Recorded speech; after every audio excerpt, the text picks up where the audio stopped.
굿모닝 YTN 3부 이어갑니다. 오늘 아침 전국 곳곳에 한파특보가 내려진 가운데 북극 한파가 절정에 달했습니다. 네, 한파 속 서해안과 제주도에는 내일까지 폭설이 쏟아진다는 예보인데요. 자세한 날씨 기상센터 연결해 알아보겠습니다. 원희다 캐스터. 네, 기상센터입니다. 네, 오늘 아침 얼마나 춥습니까? 네, 오늘 아침은 어제보다 추위의 기세가 더 강해졌습니다. 중부지방은 체감 온도가 영하 20도 안팎, 남부지방은 영하 10도 안팎까지 곤두박질했는데요. 경기 북동부와 강원, 일부 충북과 경북의 한파 경보가, 그 밖에 내륙 곳곳에 한파주의보가 내려진 가운데 현재 서울 기온은 영하 13.9도, 대관령 영하 19.7도, 철원 영하 16.1도까지 떨어졌습니다. 나오실 때는 보온에 각별히 신경 써주시기 바랍니다. 오늘 아침 어제보다 5에서 10도나 낮게 출발하고 있고요. 한낮에도 찬바람이 강하게 불며 종일 춥겠습니다. 서울 영하 7도, 대전 영하 5도, 광주 영하 3도가 예상됩니다. 현재 서울 등 내륙은 대체로 맑지만 서해안과 제주도에는 대설특보가 이어지고 있습니다. 내일까지 제주 산간에 50cm 이상, 호남 서해안에 20cm 이상, 충남 서해안에도 최고 10cm의 많은 눈이 내려 쌓이겠습니다. 빙판길 사고 조심하시기 바랍니다. 또 대부분 해안가에는 강풍특보가, 해상에는 풍랑특보가 발효 중입니다. 시설물 관리와 안전사고에 각별히 유의하시기 바랍니다. 서해안의 눈은 내일까지, 제주도는 모레까지 이어지겠고요. 이번 한파는 금요일 낮부터 점차 누그러질 전망입니다. 날씨였습니다. 네, 강한 바람과 많은 눈으로 광주와 전남 지역 뱃길과 산간 고갯길 등이 통제되고 있습니다. 풍랑특보로 전남에서는 섬 지역으로 오가는 53개 항로 여객선 83척 가운데 48개 항로 69척의 뱃길이 끊겼습니다. 구례 성삼제와 진도 두목제 등 산간 고갯길에도 차가 다니지 못하고 월출산과 무등산 등의 탐방길도 막혔습니다.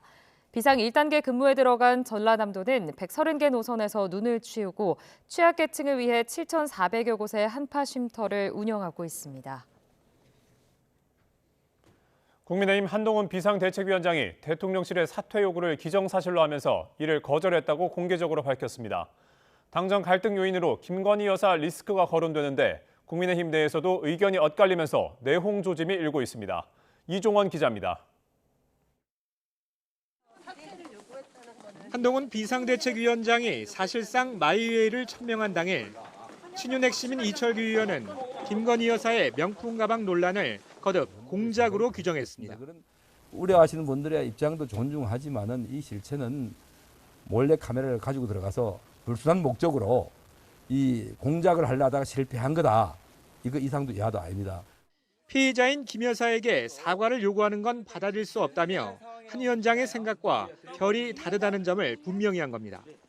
그동안 친윤 주류의 인식과 맥이 닿아 있습니다. 실제로 윤 대통령 당선인 시절 수행실장을 지낸 이용 의원은 의원 단체 대화방에 윤 대통령이 한동훈 위원장에 대한 지지를 철회했다는 내용의 기사를 공유했습니다. 영남권 중진인 김영선 의원도 한 위원장을 향해 이번 논란에 대해 책임지라고 날을 세웠습니다. 하지만 총선을 70여일 앞둔 지금 여당 내에선 한 위원장을 지지하는 목소리도 터져나오고 있습니다. 하태경 의원은 윤 대통령과 한 위원장 사이를 이간질하지 말라는 취지의 글을 의원 단체방에 올리며 사실상 친윤계를 겨냥했습니다. 유경준 의원도 SNS를 통해 지난 2022년 지방선거 서울시당 공관위원장 시절 협박을 받았다며 기존 당 주류를 정조준했습니다. 당내 비주류와 수도권에서 총선을 준비하는 인사들을 중심으로 한 위원장 엄호에 나선 모습입니다. 출근길에서 김건희 여사 리스크 관련해서 입장 변화 없다, 늘 그렇게 생각해왔다라고 얘기했는데 그와 걔를 같이 하는 발언이라고 저희가 생각해도 될까요? 계속 같은 생각입니다. 문제를 거칠게 나눈다라면 저는 변한 거 없습니다. 네. 특히 현역 의원 컷오프를 위한 여론조사가 시작된 상황이라 이른바 물갈이를 둘러싼 힘겨루기가 본격화한 거란 분석이 나옵니다. 국민의힘 공천관리위가 발표한 기준대로라면 지역구 의원 90명 가운데 7명은 공천에서 원천 배제되고 20명 가까이는 경선 득표율의 최소 20%가 깎입니다. YTN 이종원입니다. 국민의힘 한동훈 비상대책위원장은 오늘 오전 당 사무처를 돌며 당직자들을 격려합니다. 한 위원장은 국회 본관과 의원회관에 이어 서울 여의도 중앙당사를 찾아갈 예정입니다. 대통령실과의 갈등에 거취 논란까지 불거진 상황에서 한 위원장이 당직자들을 직접 만나며 당내 혼란을 수습하려는 의도라는 해석이 나옵니다. 한동훈 비대위원장 거취를 두고 여권 내 갈등 양상이 불거진 가운데 더불어민주당 이재명 대표는 정부와 여당을 향해 윤석열 대통령 의중을 뜻하는 윤심과 한 위원장의 의중을 뜻하는 한심으로 나뉘어 싸우지 말고 민생을 챙겨야 한다고 비판했습니다. 이 대표는 어제 최고위원회에서 미안한 말씀이지만 정말 정부 여당이 한심하다며 이같이 말했습니다. 더불어민주당 등 야당은 대통령 참석 행사에서 경호처 직원들이 강성희 진보당 의원을 강제로 퇴장시킨 사건과 관련해 오늘 국회 운영위원회 현안 질의를 추진합니다. 어제 민주당 박주민 원내수석 부대표는 운영위 개회 요구서를 제출하면서 국민의힘이 응하지 않으면 민주당과 정의당만이라도 국회 운영위를 개회하겠다고 밝혔습니다. 국민의힘은 운영위원장인 윤재옥 원내대표와 여당 간사 이양수 원내수석 부대표만 참석할 것으로 보이는데 현안 질의 진행 여부를 두고 여야의 갈등이 예상됩니다.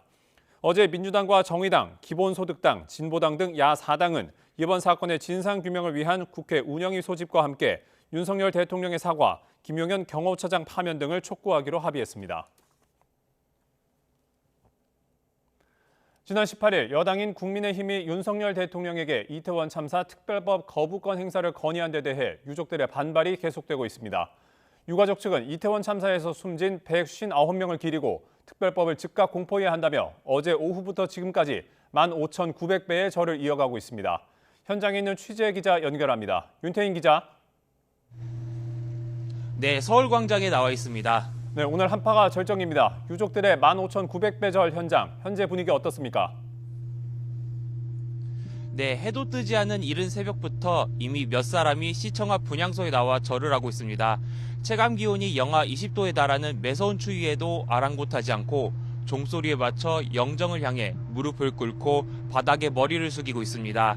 이태원 참사 유가족들이 오늘 국무회의를 앞두고 어제부터 정부의 이태원 참사 특별법 공포를 촉구하는 목소리를 내고 있는 겁니다. 유가족 측 발언 직접 들어보겠습니다. 15,900배의 기도를 철야를 하면서 이것은 우리가 국민들에게 이게 정부 여당이 굉장히 잘못된 행동을 지적하는 것이고 지적을 하기 위한 부분의 기도고 또 윤석열 대통령이 잘못된 판단을 하지 말아 주시길 원하는 기도이기도 합니다. 유가족들은 어제 오후 2시쯤부터 지금까지 절을 이어오고 있습니다. 1시간마다 절을 하는 순서를 바꿔가면서 이태원 참사에서 숨진 159명을 기리는 의미인 15,900배를 목표로 철야 행동에 나선 겁니다. 유가족 측은 이미 오늘 자정을 기준으로 당초 목표에 근접한 14,000배를 채웠고 새벽 6시쯤엔 이미 목표를 넘은 18,000배를 채웠다고 밝혔습니다. 앞선 지난 18일 여당은 야당이 단독 처리한 이태원 참사 특별법에 대해 윤석열 대통령에게 거부권 행사를 건의했습니다. 특별조사위원회 구성이 불공정하고 독소 조항이 있어 공정한 조사를 기대하기 어렵다는 게 여당 판단입니다. 오늘 국무회의에 이태원 참사 특별법 거부안이 상정될 거란 관측도 나왔는데요. 어젯밤 총리실은 국무회의 안건에 이태원 참사 특별법 거부안이 포함되지 않았다고 밝혔습니다. 법안을 더 검토하고 관계부처 의견도 들을 필요가 있다고 판단한 것으로 보입니다. 밤새 이어진 유족들의 기도는 시작 19시간 정도가 지난 국무회의가 시작하기 직전인 오늘 오전 9시 반쯤까지 이어질 전망입니다. 지금까지 서울광장에서 YTN 윤태인입니다. 네, 어젯밤 충남 서천 수산물 특화시장에서 큰 불이 나 점포 200여 곳이 피해를 입었습니다. 굴착 작업 중 수맥을 건드려 작업자 1명이 숨지는 사고도 있었습니다. 밤사이 사건 사고 소식 강민경 기자가 정리했습니다. 대설특보가 발효됐던 충남 서천군. 수산물 특화시장 2층 건물 전체가 화마에 휩싸였습니다.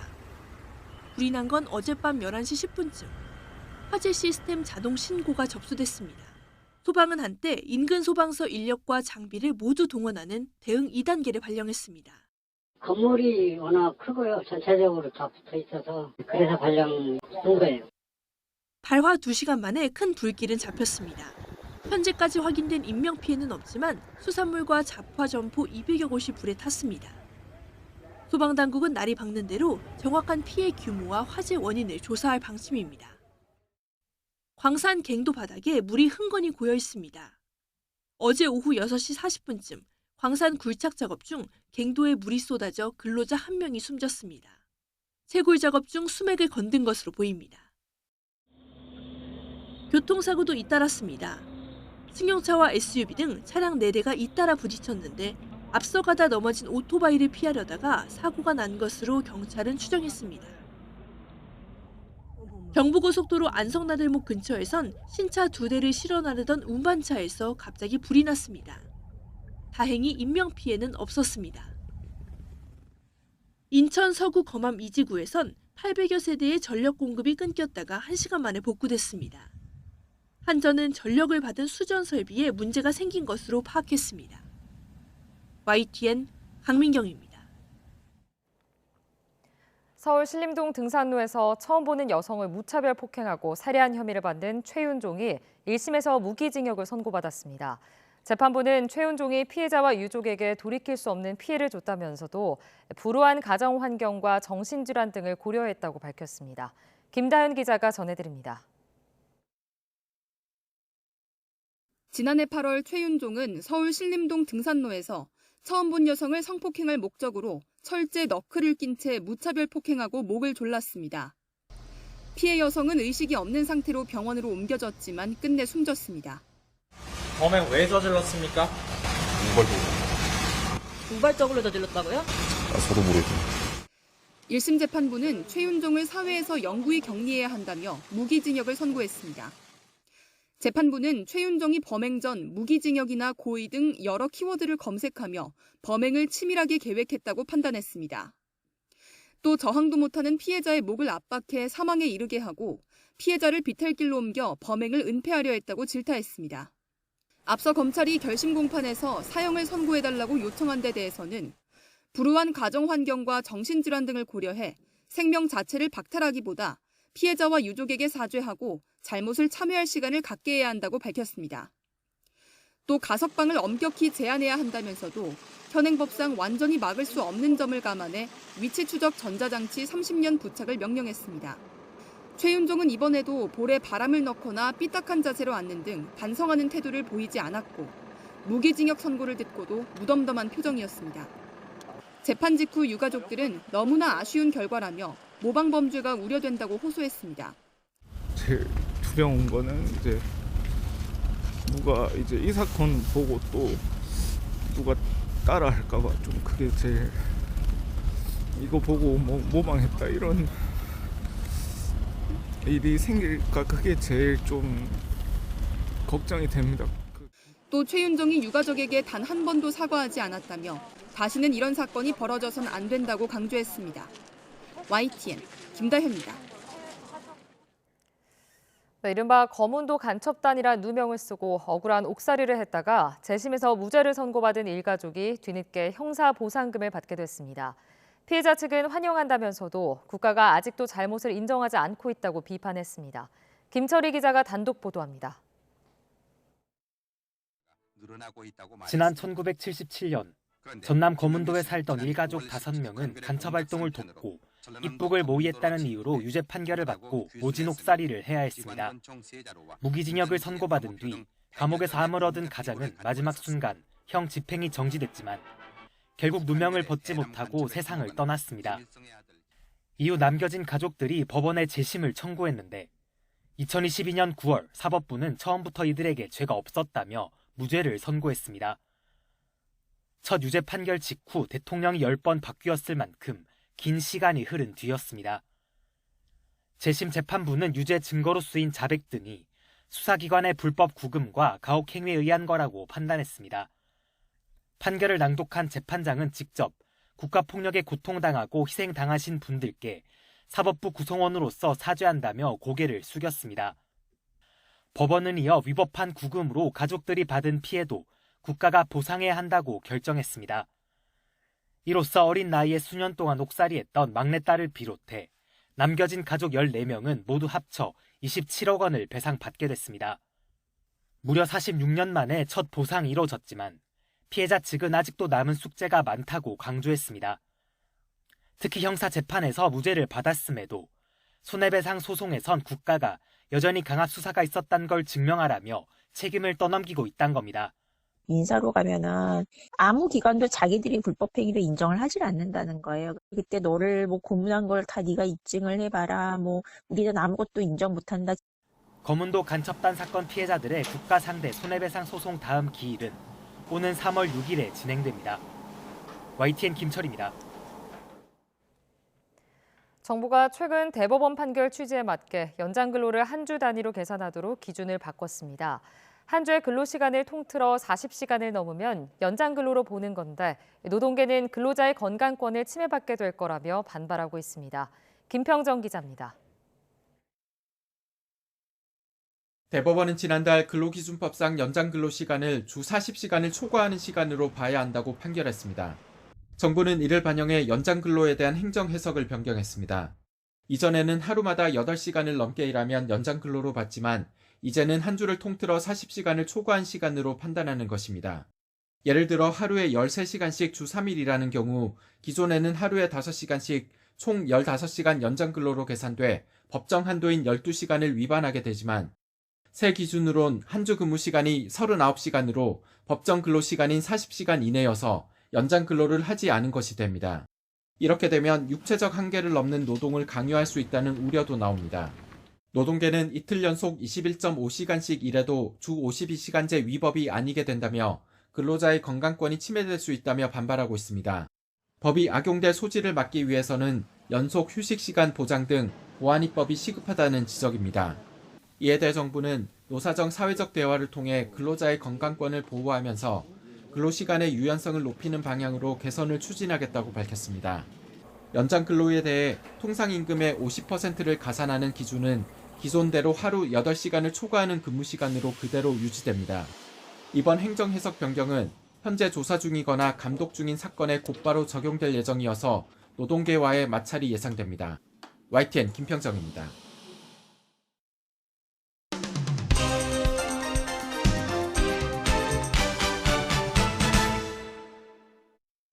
1월 23일 화요일입니다. 굿모닝 브리핑 시작합니다. 가장 먼저 한겨레 기사 보겠습니다. 빅테크 발뺀 CES, 한국 기업은 스펙 쌓기 코스로라는 제목입니다. 매년 새해가 되면 라스베이거스에서 열리는 세계 최대 IT 가전 전시회 CES의 시선이 쏠리죠. 이번에도 국내 기업 인사들이 대거 미국을 찾았는데요. 올해는 역대 가장 많은 한국인이 이곳을 방문한 것으로 전해집니다. 한국 참가 기업 역시도 작년에 140개에서 443개로 크게 늘었고요. 혁신상을 받은 한국 기업도 133개로 이번에 가장 많았습니다.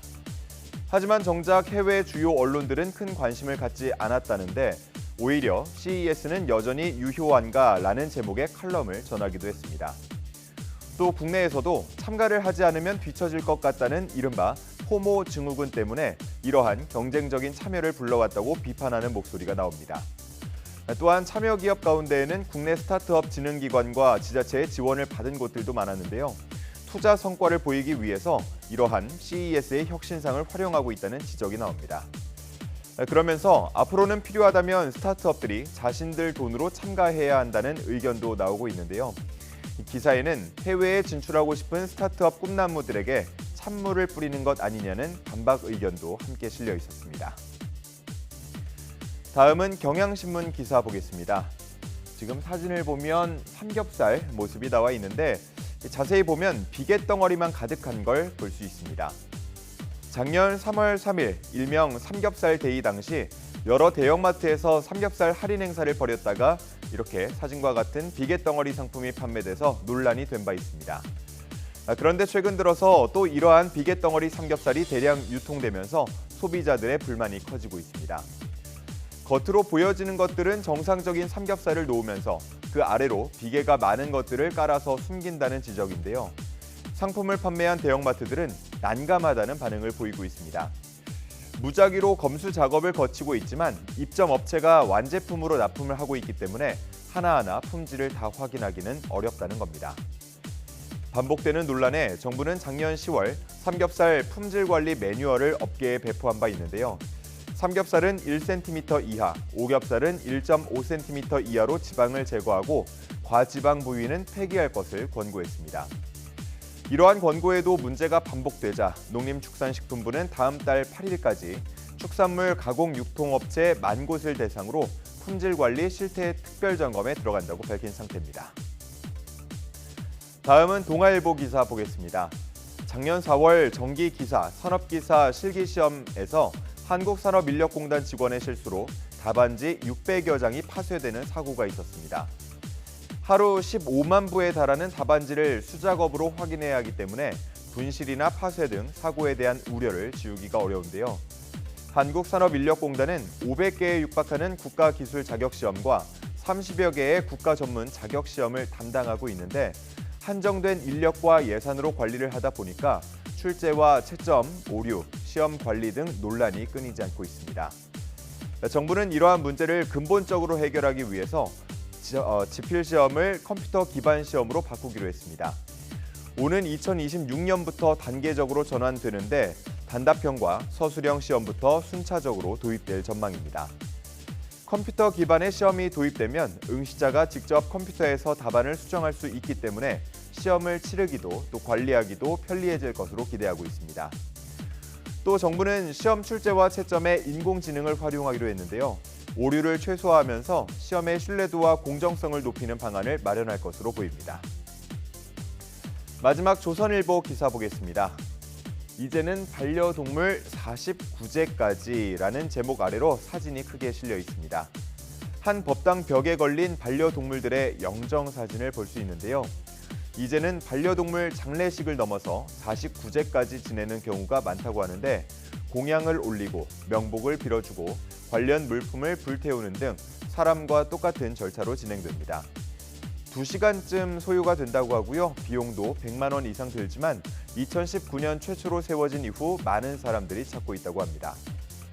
집에서 기르던 강아지와 고양이뿐 아니고 전염병으로 인해서 소를 살처분하고 다녀간 축사 주인도 있다고 하고요.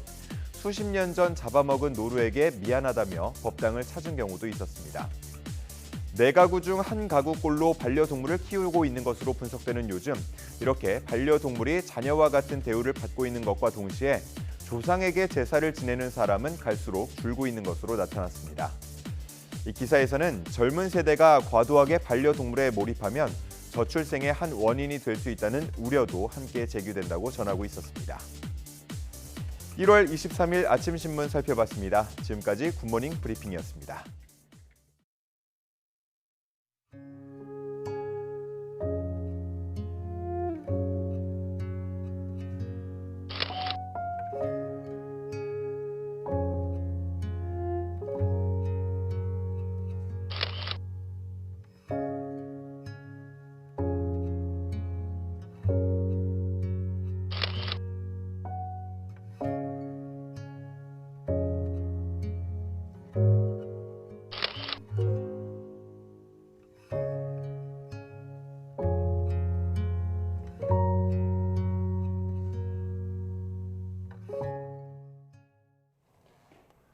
트럼프와 헤일리의 1대1 구도가 된 미국 공화당 대선 레이스가 뉴햄프셔에서 두 번째 경선을 앞두고 있습니다.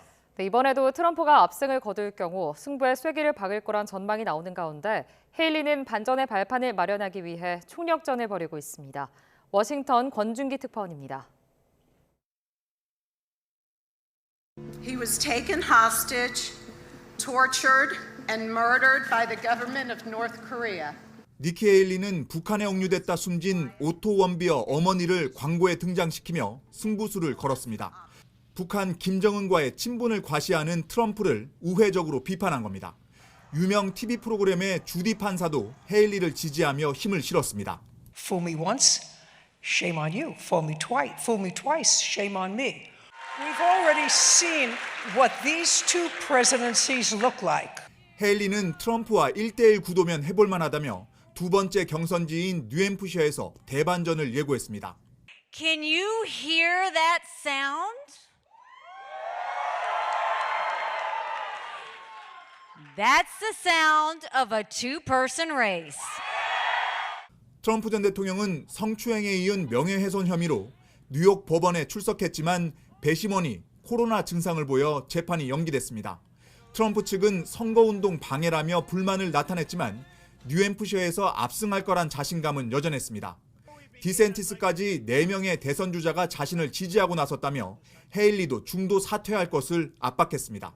I think we're going to have the same kind of a result here as we did last week in Iowa. Iowa's well.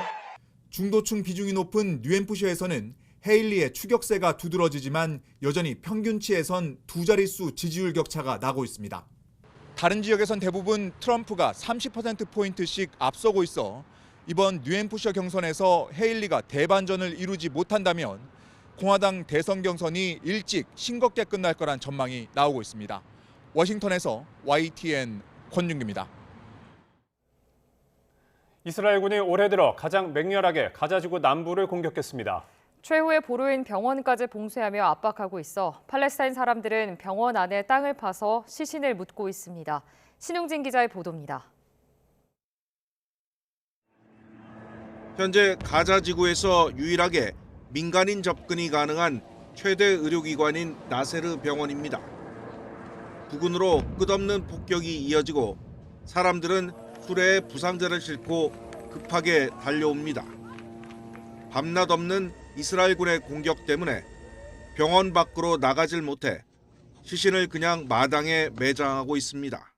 حاليا بيتم دفن جثث الشهداء في مجمع ناصر في الأراضي المفتوحة هنا لأنه صعب جدا إنه تخرج برا المجمع على أي مكان أي مقبرة إنه تدفنهم لأنه إحنا محاصرين وأي شغله أي بني آدم بيتحرك خارج المجمع بيتم استهدافه. 그나마 나세르 병원은 사정이 나은 편. 다른 병원들은 이스라엘군에 완전히 포위됐습니다. 팔레스타인 적신월사는 이스라엘군이 탱크를 동원해 응급구조대 본부가 있는 칸 유니스의 알 아말 병원을 에워쌌다고 밝혔습니다. نحن بالهلال الأحمر الفلسطيني نشعر بالقلق الشديد على سلامة طواقمنا العاملة هناك وسلامة آلاف النازحين الموجودين داخل مبنى مستشفى الأمل ومقر الجمعية بالإضافة طبعا للجرحى والمرضى. الوضع خطير جدا. 하마스 측 가자지구 보건부는 칸 유니스 서부 알마와시에 있는 알카이르 병원에 이스라엘군이 진입해 의료진 등을 체포했다고 주장했습니다. 이스라엘군은 또 구급차 운행을 못하게 해 사망자 시신 운구와 부상자 이송을 막은 것으로 전해졌습니다. 로이터 통신은 현지 시간 22일 이스라엘군은 가자지구 남부에서 올해 들어 가장 맹렬한 공격을 퍼붓고 있다고 보도했습니다. 이날 하루 동안 팔레스타인 사람은 178명이 숨졌고 이스라엘군 희생자는 1명입니다. 이에 따라 가자지구 보건부 집계 누적 사망자는 25,105명, 부상자는 62,681명으로 늘었습니다. YTN 신웅진입니다.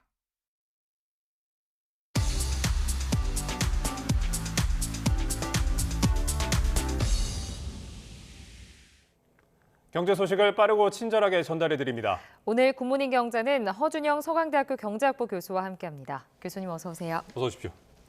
교수님, 오늘은 AI 이야기를 좀 해보겠습니다. 네. 그 챗GPT 개발사인 오픈AI의 네. 이 샘 올트먼 최고 경영자가 이번 주 한국을 찾는다고 합니다. 이제 지난해 6월에 이어서 이제 7개월 만에 얼마 안 돼서 이제 한국을 찾는 건데 이 배경이 뭔지 좀 짚어주시죠. 아무래도 지금 이제 AI 챗GPT, 오픈 AI 같은 경우는 챗GPT4가 얼마 전에 이제 나오고 터보도 나오고 했는데 이거를 이제 업그레이드하는 과정에 있습니다.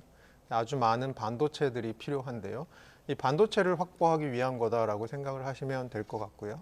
그러면 뭐 기존에 있는 반도체 쓰면 되지라고 생각을 하실 수 있는데요. 기본적으로 저희가 이제 AI에 들어가는 반도체는 좀 다른 반도체라고 생각하시면 될 것 같습니다.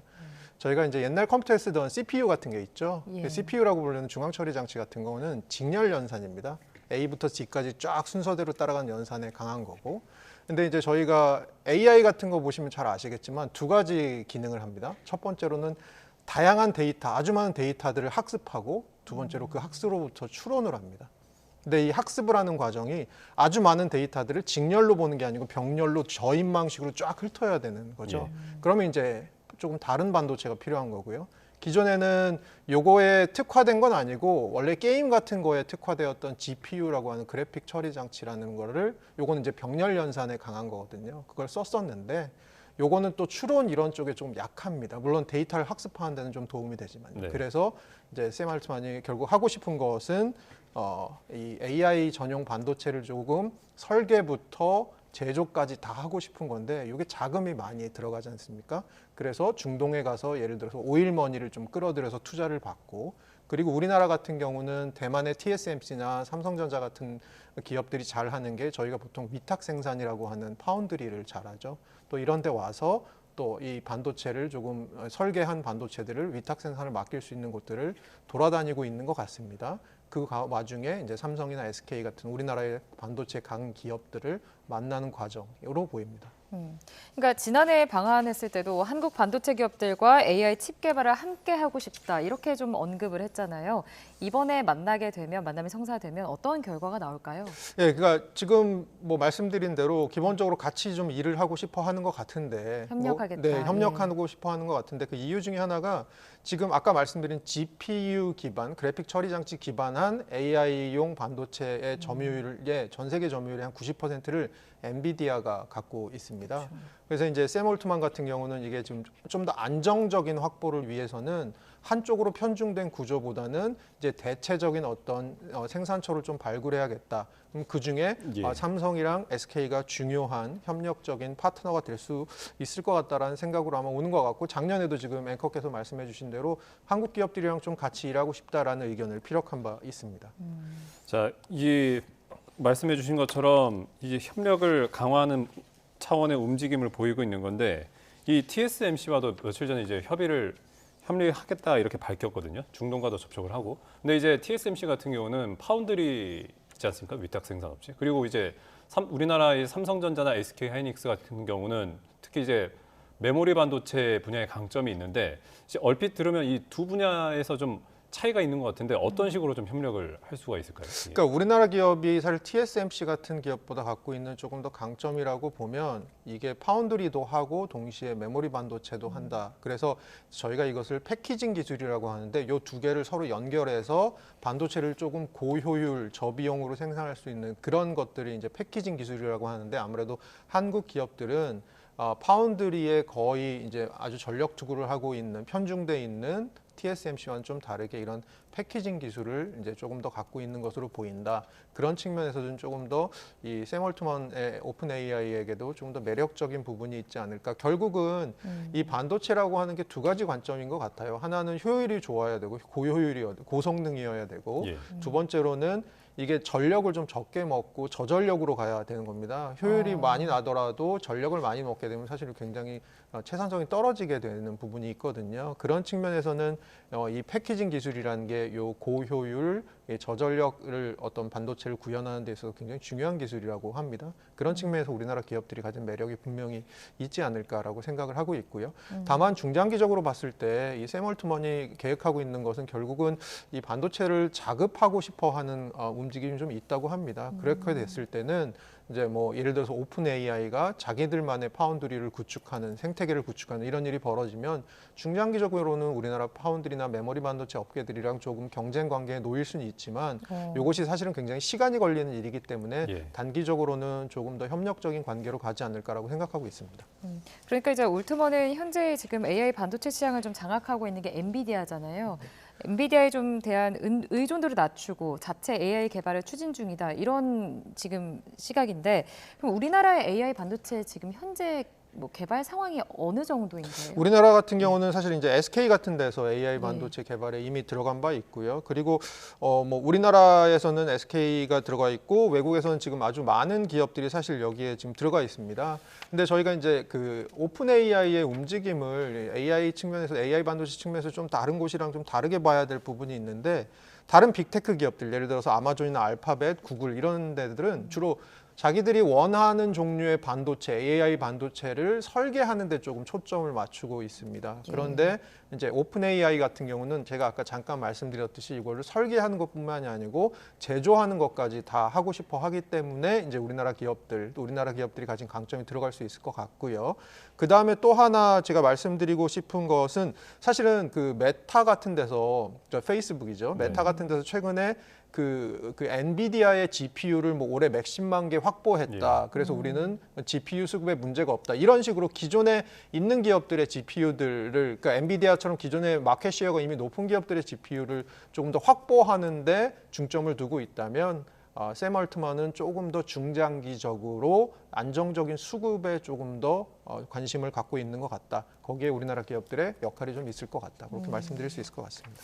네, 알겠습니다. 좀 다음 소식도 좀 살펴보겠습니다. 이 지난해 국내 4대 방산 기업, 그러니까 매출과 영업이익이 이게 껑충 뛴 것으로 나타났습니다. 이 방산 수출이 많이 늘어났다는 얘기인데, 이 당연히 뭐 최근에 어떤 지정학적 리스크 같은 게 좀 반영이 된 것이겠죠, 이게? 아무래도 지금 보면 전 세계적으로 한 2017년에서 2021년까지 전 세계 국방 예산, GDP 대비 국방 예산이 늘어나는 속도를 보면 이게 한 2.5% 굉장히 빠른 속도로 늘고 있고요. 그리고 사실은 러시아 우크라이나 전쟁 이후에 독일에서도 그렇고 나토 회원국 에서도 그런데 이게 국방 예산을 GDP 대비 2% 이상으로 늘리고 무기를 현대화해야겠다 이런 얘기들이 플랜이 막 지금 나오고 있습니다. 결국 이유는 뭐냐? 러시아가 우크라이나 침공한 걸 보니까 이게 안보가 생각보다 굉장히 중요한 이슈라는 것이 또다시 화두가 되었고 그리고 그런 부분들에 있어서 많은 나라들이 지금 국방 예산 늘리고 있고 그 중심에는 결국은 이제 방산으로부터 생산되는 무기들이 굉장히 중요한 역할을 하는 것 같고요. 우리나라 같은 경우는 사실은 뭐 분단 국가라는 특징도 있고 그다음에 러시아와의 불곰 사업이라는 것을 통해서 사실은 러시아제 무기를 좀 우리나라가 획득하게 돼서 그로부터 좀 노하우를 얻게 된 부분도 분명히 있을 것 같은데요. 최근 들어서는 지금 이제 앵커께서 말씀해 주신 대로 작년에 보면 매출은 방산 기업들의 매출이 한 20% 정도 늘고 영업이익은 한 50% 정도 늘었거든요. 그 전해에 비해서요. 그러면 이렇게 빠른 어떤 성장 비결이 뭐가 있을까로 보면 크게 두 가지를 꼽는 것 같습니다. 하나는 가격 경쟁력입니다. 예를 들어서 최근 들어서 우리나라가 가장 주력으로 수출하고 있는 방산 품목이 자주포인데요. 이 자주포 같은 경우는 독일산 자주포랑 성능은 비슷한데 가격은 한 절반 정도라고 하고요. 전차 같은 경우는 독일산에 비해서 가격이 한 절반 정도라고 하더라고요. 그러니까 가격 경쟁력 측면에서 좀 매력이 있는 것 같고요. 두 번째로는 빠른 공급 능력인 것 같습니다. 보통은 수주에서부터 납품까지 다른 나라 같은 경우는 몇 년까지도 걸리기도 하는데 우리나라 같은 경우는 최근에 폴란드에 자주포랑 전차 수출하는데 4개월 만에 사실 납품한 경험도 있거든요. 그래서 상대적으로 빠른 공급 능력도 또 우리나라 방산 업체들이 가진 장점으로 보입니다. 자, 그럼 이렇게 가격 경쟁력과 빠른 공급 능력을 갖고 있는 우리나라의 K 방산 시장의 전망 좀 어떻게 보십니까? 당분간은 밝을 것으로 보이고요. 아까 말씀드린 대로 지정학적 리스크들이 높아지면서 전 세계적으로 어쨌든 간에 국방 예산을 늘리고 있는 추세인 데다가 우리나라의 관점에서 봤을 때는 수출의 통로를 예전에는 아시아랑 북미 중심이었는데 최근 들어서 이것을 뭐 중동이나 유럽, 뭐 예를 들어 최근 들어서 이집트 같은 데다도 수출을 하기 시작했거든요. 저희가 폴란드의 예도 있고요. 그리고 이제 저희가 또 향후에 수출이 어느 정도 될지를 예상할 수 있는 건 지금까지의 수주 잔고입니다. 근데 물론 기업들이 이거 영업 비밀이라서 수주 잔고를 외부로 공개하진 않지만 대충 어림잡아 보면 수주 잔고가 꽤 안정적으로 유지되고 있는 것 같습니다. 그런 측면에서 당분간 K 방산의 어떤 흥행은 좀 지속되지 않을까라고 보고 있습니다. 자, 교수님, 그런데 이제 어쨌든 방위 산업이라는 거는 이제 산업 특성상 이제 전체 국내 그 국가 경제에서 차지하는 비중이 작을 수밖에 없고 이제 또 뭐 증시에서도 뭐 시총 부분 이런 데서 이제 비중이 적을 수밖에 없잖아요. 근데 이런 방산이 호조를 보인다고 해서 좀 국내 경기나 이런 데 좀 긍정적인 뭐 어떤 큰 영향이나 그런 게 좀 있을까요? 있을 수 있을 거라고 보는 건 물론 말씀해 주신 대로 뭐 전체적인 쉐어 자체는 크지 않습니다만 우리나라 같은 경우는 뭐 국방 예산이 한 2.8% 되니까 GDP 대비 그렇게 크지 않은 부분이라고 볼 수도 있습니다만 또 저희가 바꿔서 생각해 보면 이 방산이라고 하는 것이 어떤 것이냐라고 생각해 보면 한 번 수출을 하면 그 수출을 하는 데서 끝나는 것이 아니고 사실 유지보수 같은 것도 예를 들어서 한국에서 수입을 한 나라들은 한국의 기술을 갖고 계속 유지보수를 받아야 되지 않습니까? 추후에도 계속해서 뭔가 소요가 들어가는 저희가 수출 관련된 소요가 들어갈 수 있는 부분이 있고요. 그다음에 산업 유발 개수라고 저희가 부르는 한 산업이 다른 산업을 얼마나 많이 이렇게 견인할 수 있느냐 같은 유발 개수 같은 걸 보면 방산이 생각보다 꽤 높은 산업입니다. 그래서 저희가 어떤 GDP 대비 쉐어로 잡히는 부분보다는 조금 더 방산이 지속적으로 창출할 수 있는 어떤 수출의 견인차 역할 같은 것들이 분명히 있을 것으로 보이고요. 또 그런 부분들에 있어서 사실 K방산이 차지하는 또 중요한 역할도 있다고 봅니다. 자, 그러면 좀 이제 올해 들어서 지금 국내 증시가 이렇게 힘을 잘 못 쓰고 있는 모습이거든요. 이 방산주라든지 아니면 이 관련주들이 뭐 증시를 좀 이끌어갈 좀 하나의 좀 축이 될 수 있다고 보십니까? 네, 그러니까 반도체랑 결국 방산의 얘기를 조금 해보면 왜냐하면 반도체는 어쨌든 우리나라 주력 산업, 수출 산업이니까요. 보면 뭐 우리나라가 잘하는 메모리 반도체 가격이 좀 회복되고 있고 그래서 결국 글로벌 경기가 올해는 조금 전 세계 경제 성장률 자체가 낮은 해라고 생각되어집니다만 예측됩니다만 뭐 내년부터라도 조금 글로벌 경기가 다시 살아나게 된다면 이 메모리 반도체 가격 회복 사이클과 맞물려서 좀 반도체 부분의 수출이 좀 늘어날 가능성이 있다고 보고요. 그리고 방산 같은 경우도 뭐 지금까지 말씀드린 여러 가지 이유로 조금 긍정적으로 볼 부분들이 꽤 있다고 봅니다. 그런 측면에서 이런 기업들의 어떤 주식 가격, 주식 시장에서의 중요성, 시장을 좀 이끄는 능력 이런 것들이 아무래도 이제 저희 검은 1월이라고 부를 만큼 지금 1월 주식 시장이 안 좋은데요. 이런 부분들에 대해서 향후에 좀 중장기적인 모멘텀이 될 수 있지 않을까라고 생각하고 있습니다. 예, 알겠습니다. 교수님 끝으로 뉴욕 증시 상황도 좀 짚어보도록 하겠습니다. 뭐 다우지수는 지금 사상 첫 38,000선 돌파했고 S&P 500 지수도 또 사상 최고치를 경신했어요. 지금 계속 이 랠리를 이어가고 있는데 좀 어떤 점을 좀 주목해봐야 될까요? 정말 이 희망의 회로가 끝이 없는 것 같습니다. 그러니까 최근 들어서 조금 안 좋았을 때는 연준이 생각보다 금리 인하를 좀 늦게 시작한 거 아니야라고 생각을 해서 또 시장이 안 좋았다가 이걸 바꿔서 생각하면 연준이 금리 인하 늦게 하는 건 미국 경제가 그만큼 견조하기 때문에 늦게 하는 거고 그럼 미국 경제가 견조한 게 나쁠 게 뭐야라는 생각 이런 것들이 있고 AI 쪽에 지금 붐 기대감 이런 것들이 더해져서 뭐 나스닥 기술주 중심의 나스닥 같은 경우도 뭐 어제 0.32% 상승했고요. 그래서 이런 여러 가지 미국 경제의 연착륙, 뭐 긍정적인 기대감 같은 게 반영돼 있는 것 같고요. 뭐 마지막으로 말씀드리고 싶은 것은 이번 주에 지난해 미국 4분기 GDP가 나오고요. 그리고 지난해 12월 개인 소비 지출 PCE라고 부르는 물가 지수가 나옵니다. 이것들을 보면서 시장이 연준의 마음을 또 파악하면서 또 향후 풀어나가는 부분이 있을 것으로 보입니다. 교수님 그럼 잠깐도 언급을 하셨는데 뭐 빅테크나 기술주 중심의 이런 상승세가 앞으로 좀 당분간은 좀 이어갈 거라고 전망하십니까? 저희가 이제 1개월, 2개월 앞이랑 2년, 3년 앞이랑을 좀 나눠서 봐야 되는 건데 AI 같은 경우는 향후에 지속적인 땔감이 될 수 있을 것 같고요. 여기는 지속적으로 향후에 언젠가 터질 것이라고 보는 부분인 것 같고요. 그런 부분에 있어서는 여기가 뭐 쉽게 사그라들거나 하루아침에 뭐 꺼질 것 같지는 않습니다. 그거는 좀 중장기적인 또 역할을 할 수 있을 것 같습니다. 그리고 오히려 단기적으로 조금 더 중요한 부분은 뭐 연준이 어떤 결정을 하는지 연준의 마음을 알아가는 부분과 미국 경제가 지금 계속해서 일부에서는 이거 연착륙 아니고 이러다가 꼬꾸라져서 경착륙 올 수도 있다라고 심한 리세션으로 들어갈 수 있다라는 얘기를 하는데 그것들이 데이터 지표가 나오면서 어느 식으로 풀려나가느냐 이런 부분들이 사실은 단기적으로는 더 중요한 것 같습니다. 네, 알겠습니다. 오늘 굿모닝 경제는 여기까지 듣겠습니다. 지금까지 허준영 서강대학교 경제학부 교수와 함께했습니다. 교수님 고맙습니다. 고맙습니다.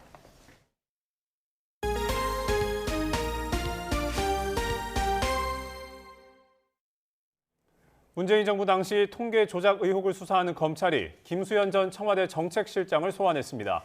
검찰이 전 정부 윗선 수사에 속도를 내는 가운데 총선을 앞두고 언제쯤 결과를 내놓을지 관심이 쏠리고 있습니다. 이상곤 기자입니다. 김수현 전 청와대 정책실장이 피의자 신분으로 대전지검에 출석했습니다. 문재인 정부 시절 집값 통계를 미리 받아보고 직권을 남용해 통계 조작에 관여한 혐의입니다. 검찰이 최근 통계 조작 의혹 윗선 수사에 속도를 내고 있습니다. 지난주 이호승, 장하성, 김상조 전 정책실장 3명과 김현미 전 국토부 장관 등 전 정부 장관급 인사를 잇따라 불러 조사했습니다. 앞서 감사원은 주택 통계 수치가 문재인 정부가 출범한 직후인 지난 2017년 6월부터 4년 넘게 최소 94차례나 조작됐다고 발표했습니다. 그러면서 통계 유출과 조작이 장하성 첫 정책실장부터 시작돼 후임 실장들까지 이어진 것으로 보고 관련자들을 수사 의뢰했습니다. 이후 검찰은 압수수색 등을 통해 부동산 통계 조작 정황이 담긴 텔레그램 메시지를 확보한 것으로 전해졌습니다. 검찰은 전 정부 정책실장 가운데 마지막으로 검찰 수사를 받게 된 김 전 실장을 부동산 통계 조작 의혹의 핵심 인물로 보고 있습니다. 김 전 실장까지 소환되면서 감사원이 수사 의뢰한 22명에 대한 검찰의 1차 조사는 모두 마무리됐습니다. 검찰은 이번 사건이 다수에 의한 권력형 조직적 범죄라며 피의자들에 대한 혐의 입증을 자신하고 있습니다. 총선을 앞두고 검찰이 주요 피의자들을 빠르게 재판에 넘길 것이라는 전망도 나오지만 수사가 언제쯤 마무리될지는 미지수입니다. 추가 소환이 이어질 수 있고 일부 피의자들에 대한 영장 청구 가능성도 남아있기 때문입니다. 앞서 검찰은 윤성원 전 국토부 차관과 이문기 전 행복도시 건설청장에 대해 구속영장을 청구했지만 법원이 도주와 증거인멸 우려가 없다며 기각했습니다. 이런 가운데 피의자들이 혐의를 부인하고 야당과 문재인 정부 인사들이 총선을 앞둔 표적 수사라고 반발하고 있어서 검찰의 향후 수사 방향에 관심이 쏠리고 있습니다. YTN 이상군입니다.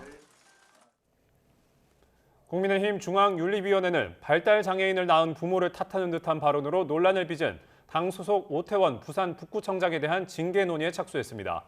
윤리위는 어제 언론 공지에서 오 구청장 발언의 심각성을 인지해 중앙윤리위원장이 긴급회의를 소집했고 내일 회의를 열어 심의할 예정이라고 밝혔습니다. 오 부청장은 지난 17일 김영찬 부산 강서구청장과의 합동 기자간담회에서 김 구청장이 발달장애인 돌봄으로 정상적인 생활이 힘든 부모가 무슨 죄가 있느냐는 취지로 말하자 죄가 있다면 안 낳아야 되는데 낳았다고 말했습니다. 이 발언을 놓고 논란이 커지자 오 구청장은 SNS에 안타까운 상황에 감정이 북받쳐서 경솔한 발언을 했다고 사과문을 올렸습니다. 오영훈 제주지사의 선거법 위반 혐의가 1심 법원에서 인정됐지만 지사직은 유지할 수 있게 됐습니다. 재판부는 사전 선거운동 혐의가 인정된다며 오 지사에게 벌금 90만 원을 선고했습니다. 고재영 기자의 보도입니다. 선거법과 정치자금법 위반 혐의로 재판에 넘겨진 오영훈 제주지사에게 1심 법원이 벌금 90만 원을 선고했습니다. 재판부는 검찰의 공소 사실 중 협약식과 관련한 사전 선거운동 혐의만 인정했습니다. 재판부는 지난 6일 지방선거 기간 당시 오영훈 후보 선거 사무실에서 진행된 20개 기업 상장기업 만들기 협약식은 사실상 오 후보의 선거 공약을 홍보하는 자리라고 판단했습니다. 다만 당시 오 후보도 협약식이 공약 홍보 자리인 것을 짐작하고 발언했지만 공모하지는 않았고 협약식이 선거에 영향을 미치지 않았다고 봤습니다. 재판부는 검찰이 공소 제기한 정치자금법 위반 등 다른 혐의에 대해서는 오 지사가 공모한 사실이 없다며 무죄라고 판단했습니다. 오 지사는 선고 결과에 대해 재판부의 합리적 판단이라고 생각한다며 도정에 매진하겠다고 밝혔습니다. 도민의 선택을 바꿀 수는 없다고 생각합니다. 제가 도민의 선택을 받은 이상 오직 도민을 위해서 도민과 함께 저희도의 새로운 도약을 위해서 늘 매진하겠다는 말씀드립니다. 감사합니다. 오영훈 제주지사에게는 벌금 90만 원이 선고돼 아슬아슬하게 지사직을 유지할 수 있게 됐습니다. 검찰이 제기한 공소사실 중 사전선거 운동 혐의만 인정된 만큼 향후 항소심에서는 다른 쟁점들을 놓고 검찰과 변호인 양측의 치열한 법리 다툼이 예상됩니다. YTN 고재영입니다. 필리핀 출신의 세계적인 권투 선수 매니 파키아오와 자선 복싱 경기를 치렀던 무술인이 사기 혐의로 수사를 받고 있습니다. 경기 분당경찰서는 무술가 A씨를 사기 등의 혐의로 조사하고 있다고 밝혔습니다. A씨는 2022년 12월 파키아오와의 자선 경기를 주선하면서 수십억 원을 투자받고 돌려주지 않은 혐의로 지난해 7월 투자자들로부터 고소를 당했습니다. 동화작가 이금희 씨가 세계적인 아동문학상인 한스 크리스티안 안데르센상 최종 후보에 올랐습니다.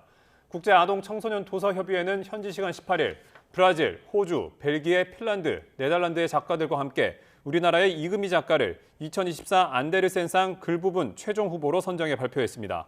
안데르센상은 덴마크의 동화작가 한스 크리스티안 안데르센을 기려 1956년 제정된 세계적 권위의 아동문학상으로 2년마다 글 부분과 그림 부분의 작가를 한 명씩 선정해 시상합니다. 계획부터 달 착륙 성공까지 20년 가까이 걸린 일본 무인 탐사선이 2시간 반 정도밖에 임무를 수행하지 못한 것으로 파악됐습니다. 태양전지 부분에 문제가 생긴 건데 다시 작동할 수 있을지는 알 수 없다고 합니다. 황보연 기자가 보도합니다. 지난 20일 일본 탐사선 슬림이 달 표면에 무사히 착륙하면서 일본은 달 착륙에 성공한 5번째 나라가 됐습니다. 午前0時20分に小型月着陸実証機スリムが月面へ着陸したことを確認いたしました。 하지만 성공의 기쁨도 잠시 곧바로 문제가 드러났습니다. 몸체에 장착된 태양전지 패널에 이상이 생긴 겁니다. 이 때문에 탐사를 주도한 일본 우주항공 연구개발기구 작사 스스로 박한 점수를 매겼습니다. ギリギリ合格の60点というふうにさせていただきたいと思います。 0시 20분 착륙 이후 어쩔 수 없이 배터리로 버티던 슬림은 결국 새벽 3시쯤 작동을 멈췄습니다. 향후 복구 가능성에 대비해 배터리 잔량이 10% 남은 상태에서 작사가 전원을 꺼버린 겁니다. 쏘아 올린 로켓이 바뀌는 등 난관이 이어지면서 계획부터 착륙까지 20년 가까이 걸렸는데 겨우 2시간 반 동안만 임무를 수행하고 기약 없는 휴면에 들어간 셈입니다. 원인으로는 착륙할 때 엄청난 충격으로 태양전지 패널이 부서졌거나 패널이 태양빛을 제대로 받지 못하고 있을 가능성이 제기되는데 작사는 후자 쪽에 무게를 뒀습니다. 当初の方向を向いていないような姿勢になっているという可能性があるというのが考えられる内容になってございます。 슬림은 애초 달에 착륙한 뒤 태양전지로 전력을 공급하며 특수카메라로 달 표면 암석에 포함된 광물 종류 등을 조사할 예정이었습니다. 하지만 이런 임무가 제대로 수행됐을지는 불투명한 상황입니다. 작사는 태양전지 패널이 나중에 태양빛을 제대로 받는다면 발전이 정상적으로 이루어져 슬림이 다시 작동할 수도 있을 것으로 기대하고 있습니다. 하지만 그때까지 영하 200도나 되는 혹독한 달의 추위를 아무 문제 없이 버텨낼 수 있을지는 여전히 물음표로 남아 있습니다. YTN 황보연입니다. 오늘 아침 북극 한파가 절정에 달했습니다. 바깥에 조금만 서 있어도 온몸이 덜덜 떨리고 이렇게 장갑을 꼈는데도 손끝이 아리다 못해 시릴 정도로 추운데요. 현재 서울 기온은 영하 13.7도로 어제 같은 시각보다는 무려 7도가량이 더 낮은 상태이고요. 찬바람 때문에 체감 온도는 영하 21도 가까이 뚝 떨어졌습니다. 계속되는 추위에 건강 잃지 않도록 각별히 주의하셔야겠습니다. 자세한 추위 상황부터 살펴보도록 하겠습니다. 현재 강원도와 경기 북동부, 충북과 경북 일부 지역에는 한파 경보가, 서울 등 내륙 곳곳으로는 한파주의보가 계속되고 있습니다. 비공식 기록이긴 하지만 강원도 고성 향로봉의 기온이 영하 23.8도로 전국에서 가장 춥고요. 이곳의 체감 온도는 무려 영하 31도를 기록하고 있습니다. 그 밖의 지역도 대관령이 영하 20도, 제천이 영하 14도 선까지 뚝 떨어졌습니다. 한낮에도 찬바람이 불며 종일 영하권 추위가 이어지겠는데요. 오늘 서울 낮 기온은 영하 7도, 대전 영하 5도, 광주 영하 3도 선에 머물겠습니다. 강추위 속에 서해안과 제주도에는 여전히 폭설이 쏟아지고 있습니다. 이 지역에는 대설특보가 내려진 가운데 어제부터 지금까지 제주 산간 어리목에는 20.4cm, 전북 송창에도 18cm가 넘는 많은 눈이 내렸습니다. 내일까지 제주 산간에는 50cm 이상, 호남 서해안에도 20cm가 넘는 큰 눈이 더 내리겠고요. 충남 서해안 쪽으로도 최고 10cm의 많은 눈이 내려 쌓이겠습니다. 서해안과 제주도의 비나 눈은 내일까지 이어지겠고요. 이번 한파는 금요일 낮부터 점차 누그러질 전망입니다. 오늘 눈이 내리는 지역을 중심으로는 도로가 많이 미끄러울 것으로 보이는데요. 운전자는 차간 거리를 넉넉하게 두고 서행 운전하시는 게 좋겠고요. 보행자는 교통안전에 각별히 주의하셔야겠습니다. 지금까지 YTN 신미림입니다. 굿모닝 YTN 마칩니다. 잠시 후 뉴스라이더가 방송됩니다. 시청해주신 여러분 고맙습니다.